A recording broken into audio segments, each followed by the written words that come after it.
अलक्ष लक्ष लक्ष पाप लक्ष सार सायुधम ततस्तु जीव जंतु तंतु भुक्ति मुक्तिदायकम्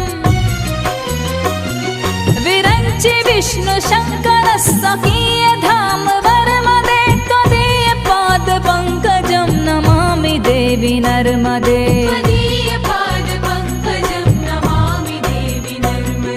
नमामि देवी